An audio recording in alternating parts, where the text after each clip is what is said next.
जहां से हमने चर्चा शुरू की थी। हम देखते हैं ऑरेंज नदी पर। यह है आपकी जाम्बेजी नदी। ठीक है, यहां पर आइए, ये केप टाउन है, तो ये देखिए यहां से एक नदी निकल रही है, ये है ड्रेकेंसबर्ग वाले एरिया से एक नदी निकल रही है जिसका नाम है ऑरेंज। ठीक, और ये ऑरेंज नदी यहां आकर गिर रही है। ठीक है, ये ऑरेंज नदी अगर आप देखेंगे तो ये साउथ अफ्रीका है और ये नामीबिया है। तो साउथ अफ्रीका और नामीबिया का बॉर्डर बनाते हुए अटलांटिक ओशन में अपना वाटर जो है वो डिस्चार्ज कर देती है। तो ऑरेंज नदी दक्षिण अफ्रीका और नामीबिया की सीमा से होते हुए आकर अटलांटिक ओशन में गिरती है। इसी की एक सहायक नदी है जिसका नाम है वॉल। ठीक है, वॉल इसी की एक सहायक नदी है। ठीक, और अगर आप दक्षिण अफ्रीका के क्षेत्र में आएंगे तो इसी ऑरेंज नदी पर इस वाले क्षेत्र में, ये जो मैंने रेड मार्क किया, यहां पर एक जलप्रपात है जिसको कहा जाता है आक्रा बीच। तो आक्रा बीच जलप्रपात कहां पर है? तो आक्रा बीच फॉल्स है साउथ अफ्रीका में ऑरेंज नदी पर। ऑरेंज नदी की दूसरी विशेषता यह है कि नामीबिया और साउथ अफ्रीका इन दोनों का बॉर्डर बनाती है। ठीक है, इसके बाद फिजिकल मैप पर आइए। फिजिकल मैप पे जब आप आएंगे, देखिए ये है ऑरेंज रिवर। ठीक है, ये है आपका ऑरेंज रिवर। देखिए ये है ऑरेंज रिवर।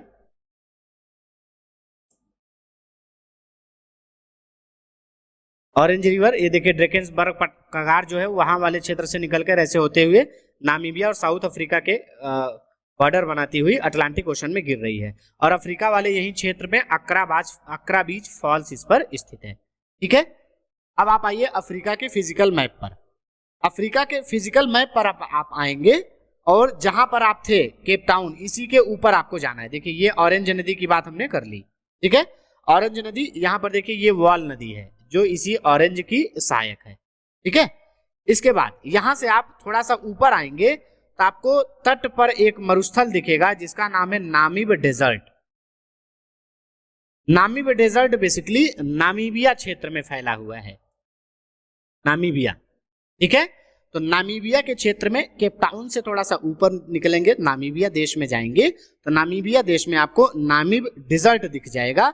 बेसिकली ये जो नामीब डेजर्ट है नामीबिया के साथ साथ दक्षिण अफ्रीका में भी इसका कुछ हिस्सा फैला हुआ है। ठीक है, तो नामीबिया और दक्षिण अफ्रीका इन दोनों देशों में कोस्ट के पास, अटलांटिक कोस्ट के पास जो डेजर्ट पाया जा रहा है उसको नामीब डेजर्ट कहते हैं। बेसिकली इसी डेजर्ट के पास, इस डेजर्ट का जो निर्माण हुआ है, बेसिकली यहाँ से बेंगुएला की ठंडी जलधारा गुजरती है इसकी वजह से।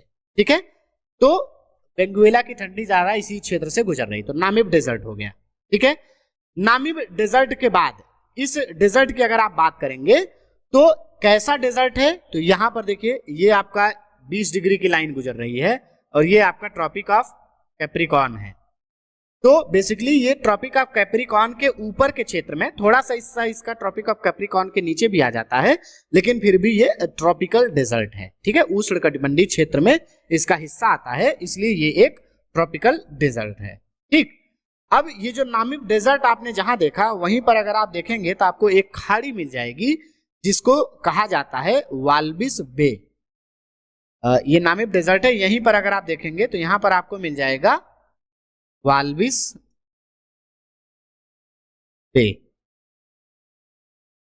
वाल्विस खाड़ी। ठीक है, इसके बाद नामीबिया के जस्ट बगल में आप एक कंट्री देखिएगा, उस कंट्री का नाम है बोत्सवाना। देखिए ये है आपका नामीबिया, ये है बोत्सवाना। यहां पर देखिए ये है बोत्सवाना कंट्री।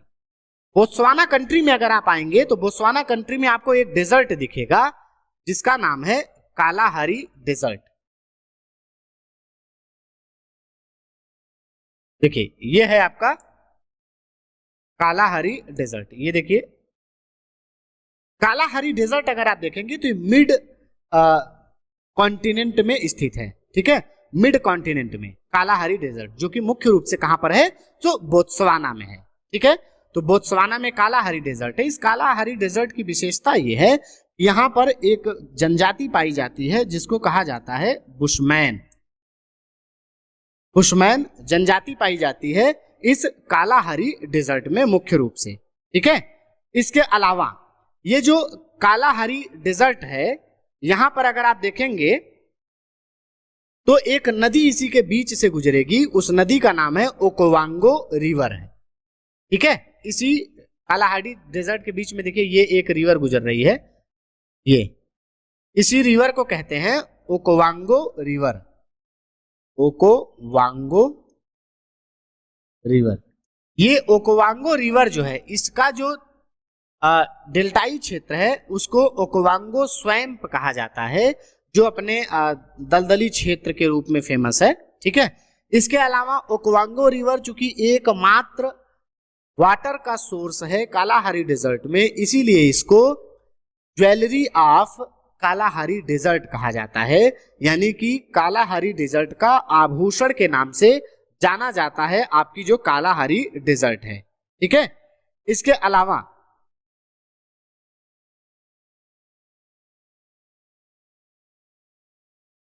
तो ये कालाहारी डेजर्ट के बारे में बात हो गई। ठीक है, कालाहारी डेजर्ट के बाद आप थोड़ा और ऊपर की ओर चलिए। कालाहारी डेजर्ट आपने देख लिया, कालाहारी डेजर्ट देख लेने के बाद आप थोड़ा सा और ऊपर चलिए, तो आप आएंगे यहां पर पॉलिटिकल मैप में आइए अगर आप, तो पॉलिटिकल मैप में आपको दिखेगा बेंगुएला। आपने यहां बोत्सवाना में कालाहारी डेजर्ट देख लिया। अब आप नामीबिया आ गए, नामीबिया को आपने देख लिया, नामिब डेजर्ट यहाँ पे, नामीबिया की राजधानी विंडहॉक। उसके ऊपर जाइए तो अंगोला है, अंगोला की राजधानी लुआंडा है। ठीक है, और अंगोला के पश्चिम में एक बंदरगाह है जिसका नाम है बेंगुएला, जो कि तंजारा रेल का वेस्टर्न जंक्शन था। तंजारा रेल हमने आपको बताया था कि दार एस सलाम से शुरू हो रहा था तंजानिया के और आ रहा था बेंगुएला तक। ठीक है, तो ये बेंगुएला इसका पश्चिमी जंक्शन है।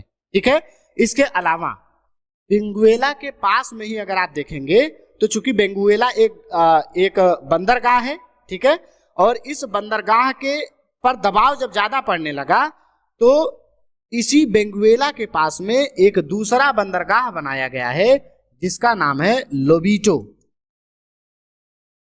लोबिटो। अब आप देखिए एक क्रम आपको मिलेगा, यह है वाल्बिस वे, वाल्बिस बे के ऊपर जाएंगे तो यह है बेंगुएला, बेंगुएला के बाद लोबिटो, लोबिटो के बाद लुआंडा। ठीक है, तो ये चार का एक नॉर्थ टू साउथ या साउथ टू नॉर्थ क्रम बनता है, तो वो आपको ध्यान में रखना है। ठीक है, तो बेंगुएला के दबाव को कम करने के लिए लोबिटो नाम का जो बंदरगाह है उसका विकास किया गया है। ठीक है,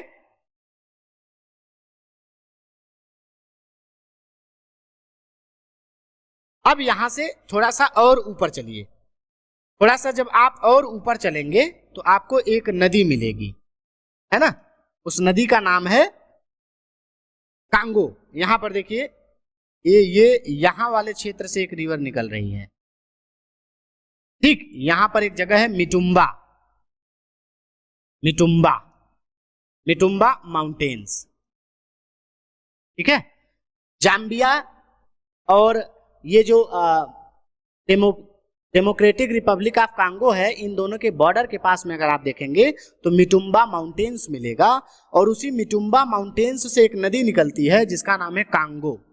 ये कांगो रिवर यहां से ऐसे निकलेगी, और ये कांगो रिवर इधर से ऐसे होते हुए देखिए ये है, और यहां से होकर ये कांगो की ये जो कांगो की राजधानी है वहां से होते हुए कांगो गणराज्य है, इसकी राजधानी आपका है किंशासा, और रिपब्लिक ऑफ कांगो दो है, एक डेमोक्रेटिक रिपब्लिक ऑफ कांगो जिसकी राजधानी है किंशासा, और एक है रिपब्लिक ऑफ कांगो जिसकी राजधानी है ब्राज़ीविले। तो ये जो कांगो नदी है इस ब्राज़ीविले और किंशासा इन दोनों शहरों से होते हुए अटलांटिक महासागर में आकर अपना जल विसर्जित कर देती है, अपना वो लास्ट में वहां पर आकर गिर जाती है। ठीक है, तो मिटुम्बा पर्वत से निकल रही है, डेमोक्रेटिक रिपब्लिक ऑफ कांगो की राजधानी किंशासा और रिपब्लिक ऑफ कांगो की राजधानी ब्राज़ीविले से होते हुए अटलांटिक ओशन में अपना जल जो है ये पूरा का पूरा गिरा रही है। ठीक है, इसके बाद इसी कांगो की एक सहायक नदी है, इस क्षेत्र से अगर आप देखेंगे तो यहीं से एक ऐसे इसकी सहायक नदी आ रही है, इस सहायक नदी का नाम है कसाई। ठीक है, कसाई नदी। कसाई नदी बेसिकली फेमस है अपने डायमंड्स के लिए। कसाई नदी में प्लेसर डिपॉजिट्स के रूप में डायमंड्स पाए जाते हैं, हीरे पाए जाते हैं, उसके लिए ये नदी जो है वो बहुत ज्यादा फेमस है। ठीक, इसके अलावा ये जो कांगो बेसिन का पूरा एरिया है, कांगो नदी बेसिन का पूरा जो एरिया है, ये इक्वेटोरियल एरिया में आ रहा है। देखिए ये इक्वेटर गुजर रहा है। ठीक, तो ये इक्वेटर एरिया में आ रहा है, इसलिए ये रेन फॉरेस्ट का एरिया है, बहुत ज्यादा घने जंगल पाए जा रहे हैं।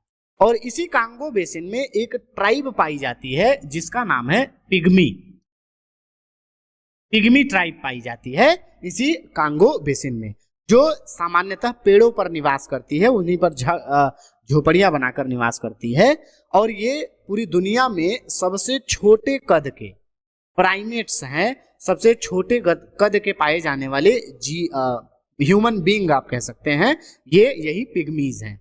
ठीक है, तो ये इनके बारे में आप ध्यान रखिएगा, इतनी बातें। इसके अलावा ये जो कांगो रिवर है, ये इक्वेटर को 2 बार काट रही है। आप देखिए, एक बार यहाँ मिटुम्बा से निकली तो यहाँ से ऐसे काटते हुए ऊपर गई, और फिर दोबारा यहाँ से एक बार यहाँ पर कट किया, एक बार यहाँ पर, तो इक्वेटर को 2 बार काटती है ये कांगो रिवर। ठीक है, ये अफ्रीका की दूसरी सबसे महत्वपूर्ण नदी है, नील नदी के बाद ये अफ्रीका की दूसरी सबसे महत्वपूर्ण नदी है, जो कि कांगो है। तो कांगो नदी के बारे में इतनी विशेषताएं आपको ध्यान में रखना है। ठीक है, अब यहां से आप कांगो रिवर को देख लिया आपने, कांगो रिवर वाले क्षेत्र में आपने 2 मुख्य शहर देख लिए, ब्राजीविले और किंशासा। ठीक, अब यहां से थोड़ा सा और ऊपर चलिए, यहां से थोड़ा सा और ऊपर चलेंगे तो आपको कैमरून मिलेगा। ठीक है, यहां पर देखिए ये है कैमरून।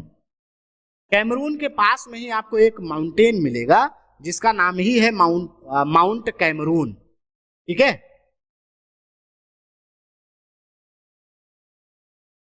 देखिए इस फिजिकल मैप में आएंगे जब आप, तो फिजिकल मैप में देखिए ये कांगो बेसिन का पूरा, ये कांगो रिवर का क्षेत्र है। देखिए यहां पर देखिए ये आपका कांगो रिवर है, ये देखिए ये गुजर रही कांगो रिवर पूरा। ठीक, निकल कहां से रही है, तो ये इधर से आके ये यहां से, यहीं पर मिटुम्बा हिल्स है। ठीक, तो यहां से निकलने के बाद ये यहां से होते हुए कटंगा पठार से होते हुए, ये कटंगा का पठार है जो अपने मिनरल्स के लिए फेमस है, यहां से होते हुए ये ऐसे पूरा गुजर रही है। इसी के ऊपर अगर आप जाइए तो यहां पर देखिए ये है माउंट कैमरून, 4100 मीटर ऊंचा है। ये माउंट कैमरून जो है वो पूरे अफ्रीका महाद्वीप का एकमात्र एक्टिव वल्केनो है, सक्रिय ज्वालामुखी है। ठीक है, इसके अलावा इसी माउंट कैमरून का जो तटवर्ती क्षेत्र है, ये पूरे अफ्रीका में सबसे ज्यादा वर्षा प्राप्त करने वाला क्षेत्र है।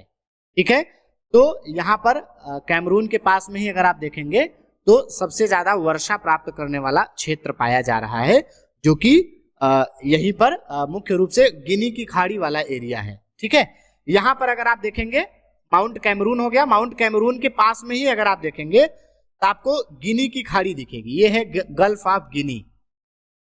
ठीक, ये है gulf of Guinea. Gulf of Guinea जो है वो बेसिकली वर्षा का सबसे बड़ा क्षेत्र है इस पूरे अफ्रीका कॉन्टिनेंट में।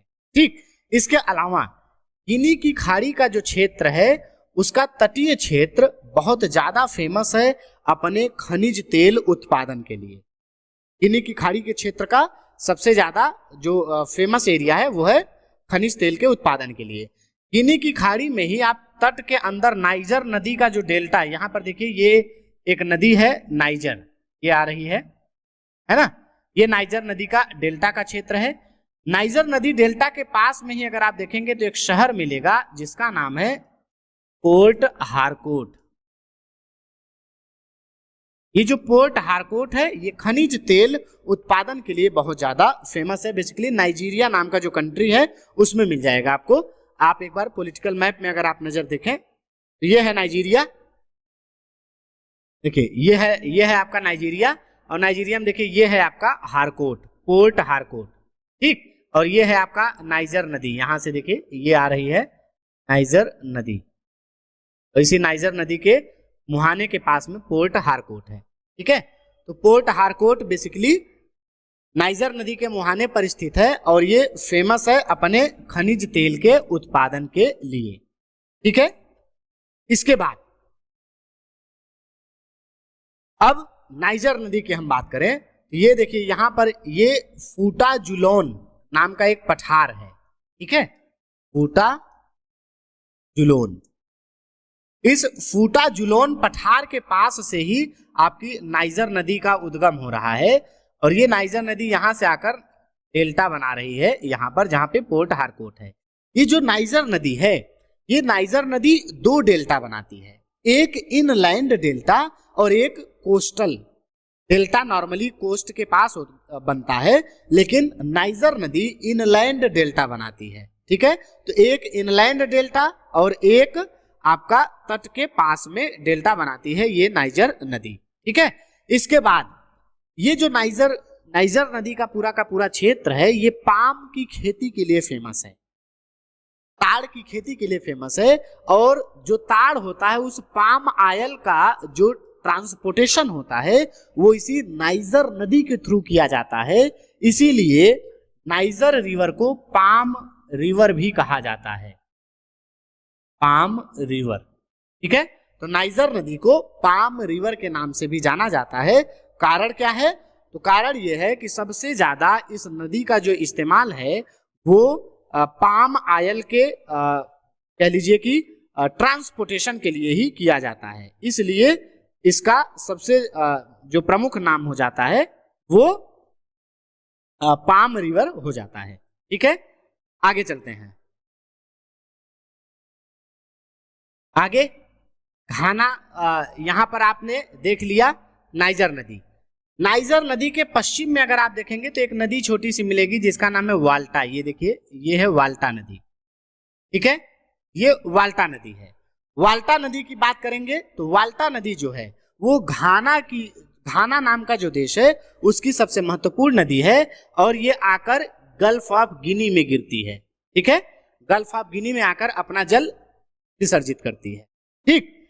इस वाल्टा नदी पर एक झील, एक बांध बनाया गया है जिस बांध का नाम है ओकोसाम्बो डैम, ओकोसाम्बो डैम, ठीक है। वाल्टा नदी जो घाना की है उस पर एक बांध बनाया गया है जिसको ओकोसाम्बो डैम कहा जाता है। और ये ओकोसाम्बो डैम जो है उसी के वजह से एक जो मैन मेड लेक बना उसी को लेक वाल्टा कहते हैं। यहां पर देखिए, यह है लेक वाल्टा, ठीक। तो वाल्टा नदी पर ओकोसाम्बो डैम बनाया गया है जिसकी वजह से वाल्टा लेक, एक मैन मेड लेक का निर्माण हुआ है। इसकी वजह से इस पूरे क्षेत्र में, घाना वाले पूरे क्षेत्र में इरिगेशन की सुविधा उत्पन्न हो गई और इरिगेशन की सुविधा मिल जाने की वजह से इस पूरे के पूरे क्षेत्र में अब कोकोआ की खेती सबसे ज्यादा होने लगी, ठीक, कहवा की खेती सबसे ज्यादा होने लगी है। और इसी घाना में जो 3 क्षेत्र मुख्य रूप से हैं, जिसमें एक क्षेत्र है घाना की राजधानी अक्रा, ठीक, वो एक ट्रायंगल बनाते हैं, कोकोआ ट्रायंगल जिसको कहा जाता है। 2 और नाम बहुत अजीब टाइप से हैं, उसको आपको नहीं ध्यान रखना, आपको बस इतना ध्यान रखना है कि घाना कहवा की खेती के लिए या कोकोआ की खेती के लिए सबसे ज्यादा फेमस है और उसमें घाना की राजधानी अक्रा भी एक मुख्य प्रोडक्शन करता है कोकोआ का।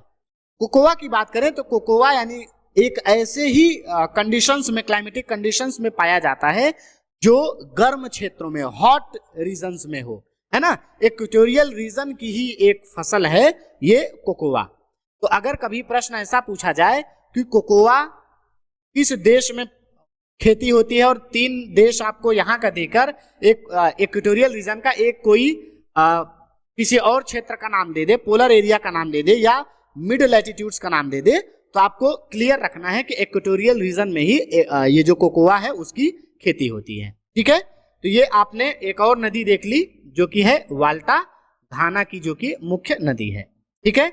इसके बाद 2 और छोटी छोटी नदियां आपको देखना है। एक नदी यहां पर देखिए, फूटा जुलोन पठार जो है वहीं से निकल रही है, इसका नाम है गाम्बिया, ठीक है। और दूसरा एक और नदी है जो फूटा जुलोन पठार से निकल रही है जिसका नाम है सेनेगल, ठीक है। ये है गाम्बिया और ये है सेनेगल। गाम्बिया की बात करें तो गाम्बिया जो है वो सेनेगल और गाम्बिया इन दोनों देशों की सीमा बनाती है। Gambia river Senegal plus Gambia की सीमा बनाती है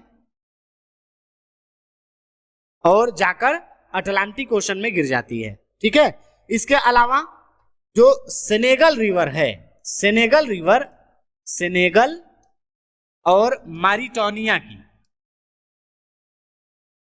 मारिटोनिया इन दोनों की सीमा बनाती है और ये भी अटलांटिक ओशन में जाकर गिरती हैं।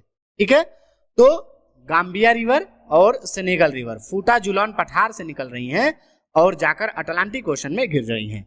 गाम्बिया रिवर आपका सेनेगल और गाम्बिया की सीमा बना रही है और सेनेगल रिवर सेनेगल और मॉरिटोनिया की सीमा बना रही है। ठीक है, यहां तक बात क्लियर है। अब आपको कुछ चीजें और दिखा देते हैं हम, जैसे कुछ मुख्य जो क्षेत्र है, आप यहां पर अगर आप देखिए इसी मैप में, यहां पर देखिए तो एक जगह जो जहां पर आपने गल्फ ऑफ गिनी देखा था वहां पर देखिए नीचे एक जगह लिखा है, यह है स्लेव कोस्ट, उसके बगल में गोल्ड कोस्ट, उसके बगल में आइवरी कोस्ट और उसके बगल में है ग्रेन कोस्ट। ये 4 कोस्ट हैं, है ना, इनका नाम आपको ध्यान में रखना है और कौन कौन से कोस्ट में कौन कौन सा क्षेत्र आता है। तो सबसे पहले इस तरफ आइए, तो यह है ग्रेन कोस्ट। ग्रेन कोस्ट की बात करेंगे तो इसमें मुख्य रूप से जो देश आते हैं वो है 2, सियरा लियोन और लाइबेरिया। ठीक है, तो सियरा लियोन और लाइबेरिया इन दोनों को मिलाकर कहा जाता है ग्रेन कोस्ट, क्योंकि इन दोनों का जो तटीय क्षेत्र है वहां पर बहुत अच्छी मात्रा में अनाज की खेती होती है इस पूरे क्षेत्र में, और ग्रेन कोस्ट का ही इस्तेमाल, इन दोनों का इस्तेमाल यहां से उन अनाज के एक्सपोर्ट के लिए किया जाता था ब्रिटिश कॉलोनी के पीरियड में, इसलिए इसको ग्रेन कोस्ट कहा जाता है। ग्रेन कोस्ट के बगल में आइए तो आपको मिलेगा आइवरी कोस्ट।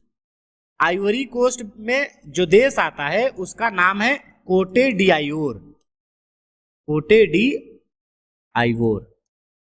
बेसिकली आइवरी का मतलब हाथी दांत होता है, तो इस क्षेत्र से हाथी दांत का एक्सपोर्ट होता था बेसिकली, इसलिए इस कोस्ट को आइवरी कोस्ट कहा जाता है, जिसमें कोटो डी आइवोर नाम का जो देश है वो आता है। ठीक है, उसके बगल में अगर आप देखें तो गोल्ड कोस्ट है। गोल्ड कोस्ट में अगर आप देखेंगे तो मुख्य रूप से एक देश जो आता है वो है घाना। तो घाना में गोल्ड माइंस ज्यादा पाई जा रही हैं, इसलिए घाना के तटीय क्षेत्र को गोल्ड कोस्ट के नाम से जाना जाता है। ठीक है, और चौथा जो कोस्ट है वो है स्लेव कोस्ट।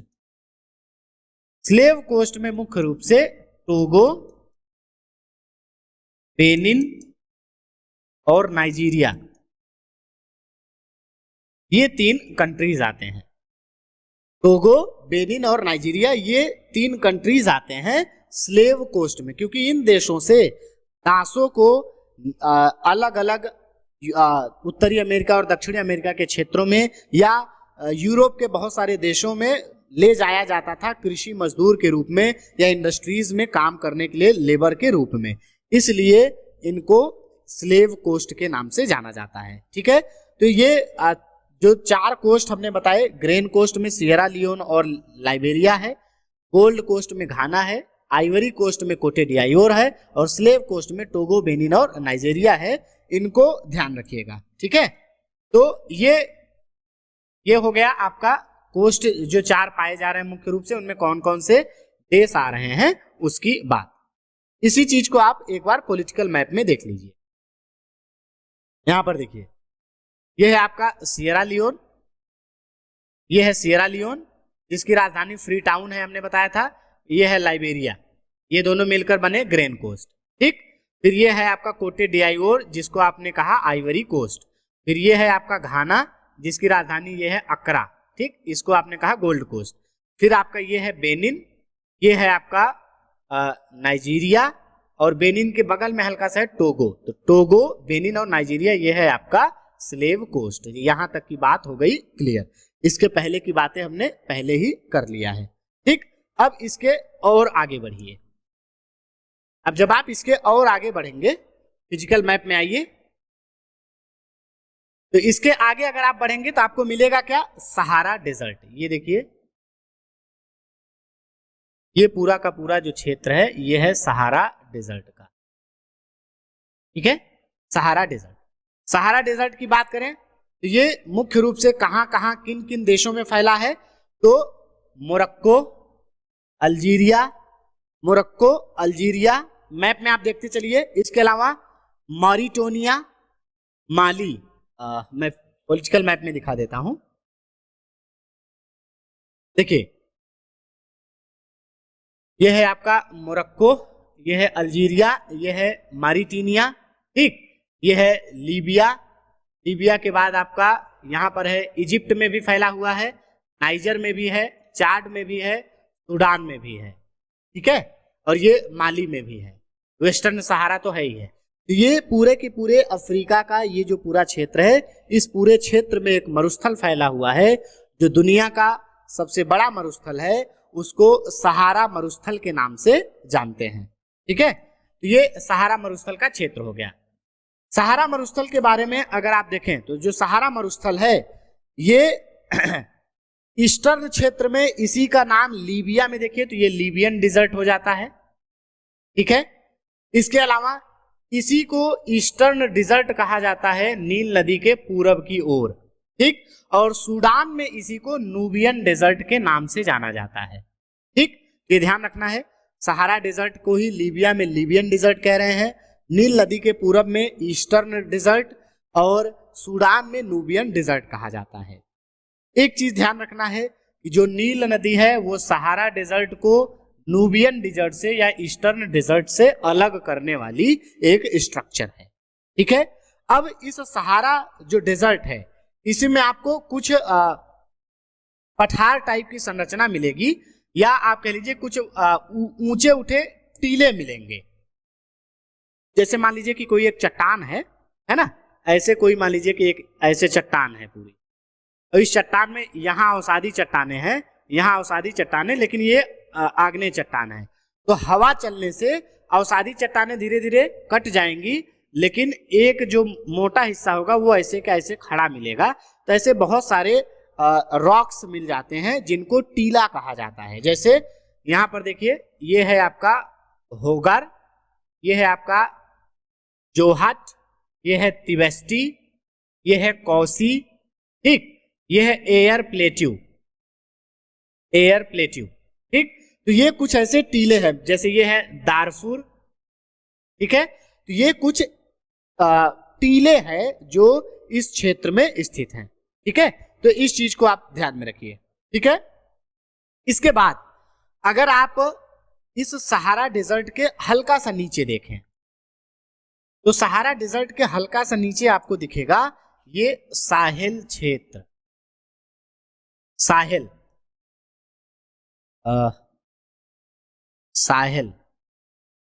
क्षेत्र क्या है?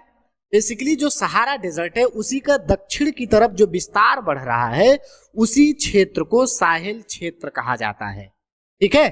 तो सहारा डेजर्ट का ही दक्षिण की ओर जो लगातार विस्तार हो रहा है उसी को साहेल प्रदेश कहा जाता है, ठीक है। ये बेसिकली मॉरिटानिया, माली, सूडान, इस पूरे क्षेत्र में ये भी फैला हुआ है, ठीक है।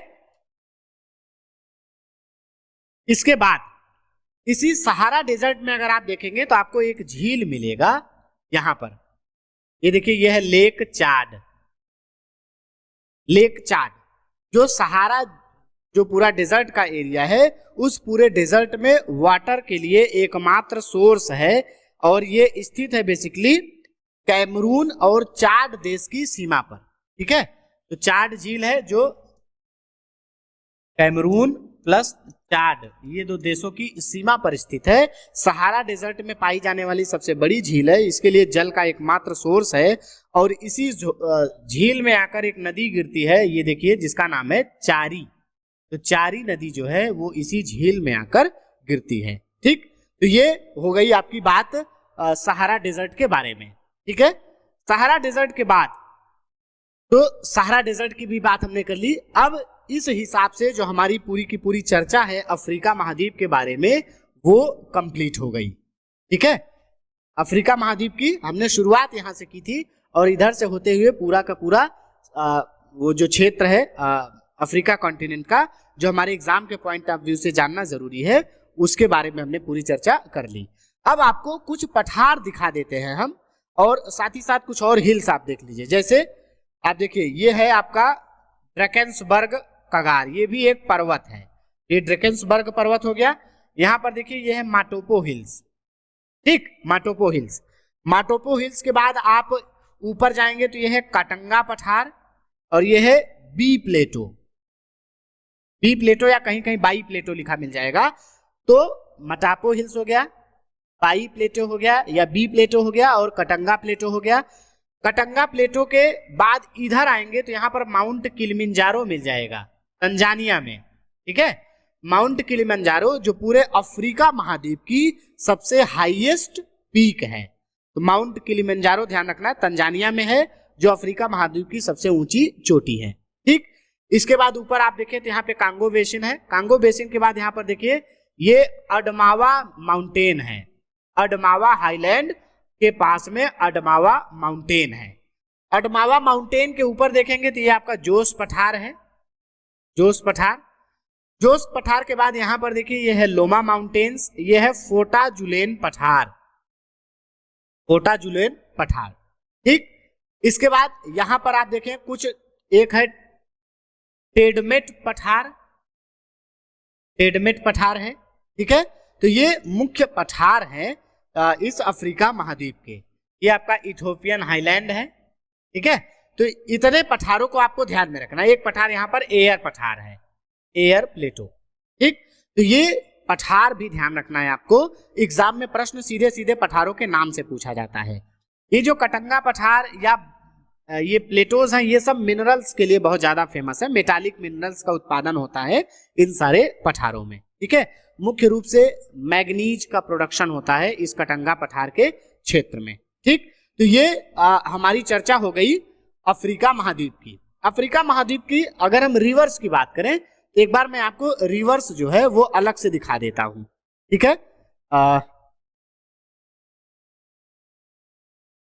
यहां पर इस मैप में आप रिवर्स जो है वो आसानी से देख सकते हैं। देखिए जो मेन रिवर है उसकी बात कर लेते हैं। ये आपका हो गया, ये है आपका सेनेगल रिवर, ठीक। और सेनेगल के बगल में ही यहीं से निकलती है एक गाम्बिया रिवर, ठीक है। तो सेनेगल जो सेनेगल और मारिटानिया का बॉर्डर बना रही थी, गाम्बिया जो सेनेगल और गाम्बिया का बॉर्डर बना रही थी। ये नाइजर नदी, ये भी फोटा जुलान पठार से ही निकल रही थी, और ये नाइजर नदी आकर गिरती है आपके अटलांटिक ओशन में, ठीक है, जिसको पाम रिवर के नाम से जाना जाता है, ठीक है। ये वाल्टा रिवर है, यहां से देखिए ये वाल्टा रिवर आई, वाल्टा रिवर पे ही ओकोसांगो डैम है, और ये रिवर भी आकर गिनी की खाड़ी में गिर रही है, ठीक है। इसके बाद ये है कांगो रिवर जो मिटुम्बा पर्वत से निकल रही है, और मिटुम्बा पर्वत से निकलने के बाद विश्वत को 2 बार काटते हुए ब्राजीविलो और किंसासा से होकर आकर अटलांटिक ओशन में गिर गई, ठीक। ये है आपका जाम्बेजी रिवर। जाम्बेजी रिवर अगर आप देखेंगे तो ये भी मिटुम्बा माउंटेन्स के पास से ही या कटंगा पठार के जो क्षेत्र आपने देखा वहां से निकलती है, और कटंगा पठार से निकलते हुए फिर ये जिम्बाब्वे और जाम्बिया की सीमा से होकर गुजरती है।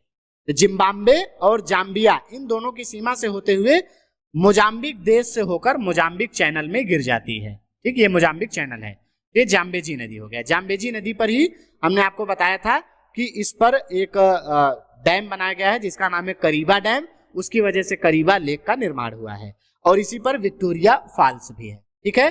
फिर ये लिम्पोपो रिवर है जो ड्रैकेंसबर्ग वाले एरिया से निकल के ट्रॉपिक ऑफ कैप्रिकॉन को 2 बार काटते हुए आपका मोजाम्बिक चैनल में गिर जा रही है, ठीक है। इसके नीचे ये ऑरेंज रिवर है, ये भी ड्रैकेंसबर्ग वाले एरिया से निकलती हुई साउथ अफ्रीका और नामीबिया का सीमा बनाते हुए अटलांटिक ओशन में गिर जा रही है, ठीक है। इसके बाद ये विक्टोरिया लेक से व्हाइट नाइल निकलेगी, और ताना लेक से ब्लू लाइन निकलेगी, ये दोनों खार्तूम में आपस में मिल जाएंगी। खार्तूम में मिलने के बाद ये नील रिवर बनेंगी, और नील रिवर पर ही अस्वान डैम बना हुआ है, जिसकी वजह से एक झील बनी हुई है जिसका नासिर नाम है, नासिर लेक। और फिर ये नील रिवर जो है कैरो के पास से होते हुए अटलांटिक ओशन में जाकर अपना वाटर जो है वो डिस्चार्ज कर देती है, ठीक। इसके बाद सोमालिया में 2 और छोटी छोटी नदियां हैं। ये सोमालिया है, तो सोमालियन हाईलैंड से या इथोपियन हाईलैंड जो है वहां से निकलती है। एक नदी का नाम है जुबा, और एक नदी का नाम है सिबेली। ये दोनों नदियां इस हाईलैंड वाले क्षेत्र से निकलकर इंडियन ओशन में गिरती हैं और ये यहाँ सोमालिया की 2 मुख्य नदियां हैं। ठीक है, तो ये पूरी चर्चा, ये पूरी नदियां हो गई हमारे अफ्रीका जो कॉन्टिनेंट है उसकी। ठीक है, अब अफ्रीका कॉन्टिनेंट के बारे में पठार मैंने आपको सारे दिखा दिए। इस मैप में अगर आप देखेंगे तो पठार ज्यादा अच्छा दिख रहा है। ठीक है, तो मैं एक बार फिर से इसमें आपको दिखा दे रहा हूं।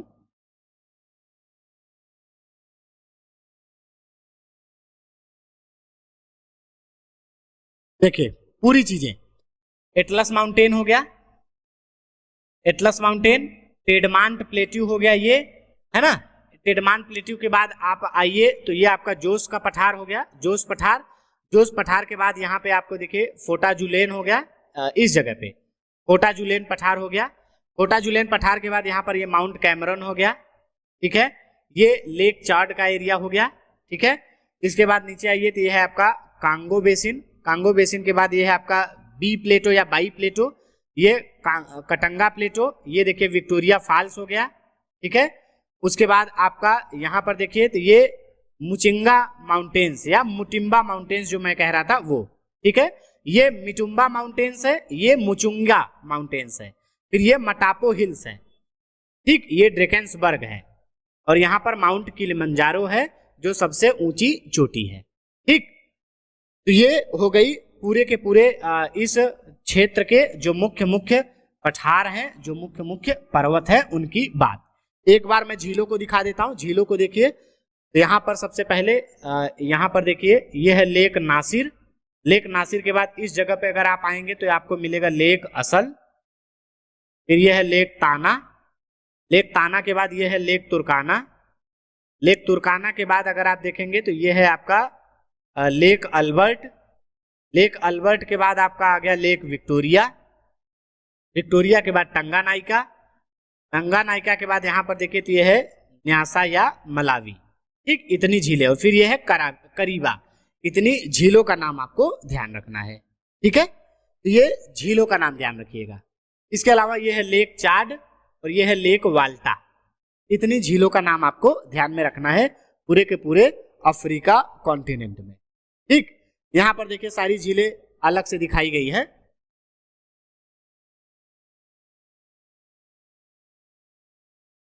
देख लीजिए, असल यहाँ ऊपर पे असल झील है, असल के बाद ये है तुर्काना, ये अल्बर्ट है। ठीक, ये विक्टोरिया है, आपको मेन ध्यान रखना है, विक्टोरिया है। ये टंगानाइका है, टंगानाइका के बाद आपका ये है आपका लेक मलावी। ठीक, इतना, ये है लेक करीबा। इतना ही ध्यान रखना, आपको बहुत ज्यादा छोटी छोटी झीलों के बारे में ध्यान नहीं रखना है। ये कुछ पठार बने हुए हैं जो अफ्रीका कॉन्टिनेंट के हैं।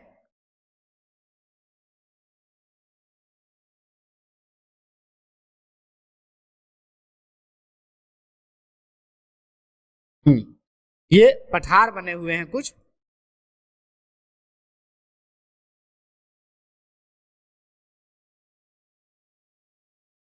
ये पठार आप देख लीजिए एक बार। ये है अहगर प्लेटो, ये है टिबेस्टी वाला क्षेत्र हो गया। ठीक, ये है एनेडी प्लेटो, ये है जोस पठार आपका, ये अडमावा माउंटेन का एरिया हो गया।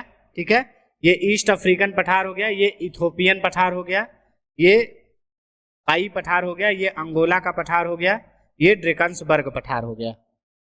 ठीक, तो ये पूरी चर्चा हमारी रही अफ्रीका कॉन्टिनेंट के बारे में।